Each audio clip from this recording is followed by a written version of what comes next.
สถานเอกอัครราชทูตแห่งสาธารณรัฐอินโดนีเซียประจำลาวได้จัดพิธีปิดหลักสูตรการสอนภาษาอินโดนีเซียสุดที่16ประจำศกปี 2025 พร้อมทางมอบใบยั่งยืนให้แก่บรรดานักศึกษาพิธีปิดหลักสูตรภาษาอินโดนีเซียวันที่16ได้จัดขึ้นในวันที่3พฤศจิกายน 2025 ที่นครหลวงมิจันทร์โดยการเข้าร่วมของท่านนางพรมลีอินทพรหมหัวหน้ากรมพัฒนาการท่องเที่ยวกระทรวงวัฒนธรรมและการท่องเที่ยวทางปิดของประธานสมาคมมิตรภาพลาวอินโดนีเซียมีผู้ต่างหน้าจากกระทรวงการต่างประเทศกระทรวงป้องกันประเทศกระทรวงป้องกันความสงบกระทรวงศึกษาธิการและกีฬาครูอาจารย์และนักศึกษาในพิธีแผนกสังคมและวัฒนธรรมของสถานทูตอินโดนีเซียประจำลาวได้กล่าวว่าการเรียนการสอนภาษาอินโดนีเซียแม่นได้เริ่มจัดตั้งปฏิบัติในวันที่24มิถุนายน 2025มีอาจารย์สอน4ท่านคือ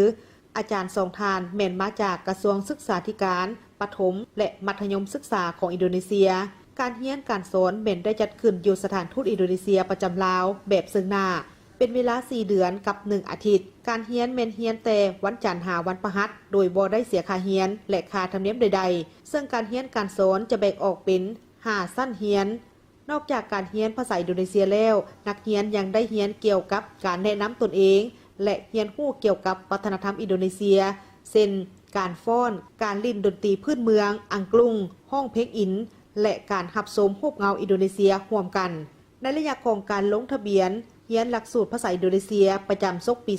2025มีผู้เข้าร่วมลงทะเบียนทั้งหมด74คนมีเพียง31คนเท่านั้นที่ได้เข้าร่วมสอบเสียงท้ายภาคและผ่านการสอบเสียงท่านนางกาตาเอนดาเวอร์ดานิงเตรียตเอกอัครราชทูตแห่งสาธารณรัฐอินโดนีเซียประจำลาวได้กล่าวแสดงความยินดีที่ได้เห็นการเปลี่ยนแปลงและความคืบหน้าของโครงการหลักสูตรการเรียนภาษาอินโดนีเซียหรือบีปาที่สถานทูตอินโดนีเซียนับตั้งแต่ปี 2023 ผ่านมาคุณภาพการเรียนภาษาอินโดนีเซียได้สืบต่อดีขึ้นทั้งในการสอนภาษาและกิจกรรมทางวัฒนธรรมที่สร้างสีสันเพิ่มขึ้นทางด้านปริมาณและคุณภาพซึ่งแสดงให้เห็นว่านักศึกษาปีป้ามีจำนวนที่เพิ่มขึ้นในปีนี้เกือบ70%ของนักเรียนที่ลงทะเบียนเรียนในเบื้องต้นสามารถสืบต่อเรียนจนจบหลักสูตรและบางคนบ่ได้คะแนนที่สูงภาษาและวัฒนธรรมแน่นเสียบเหมือนกุญแจสำหรับทุกคนในการเปิดโลกกว้างรวมทั้งชาวอินโดนีเซียชาวลาวและทุกชาติในทั่วโลก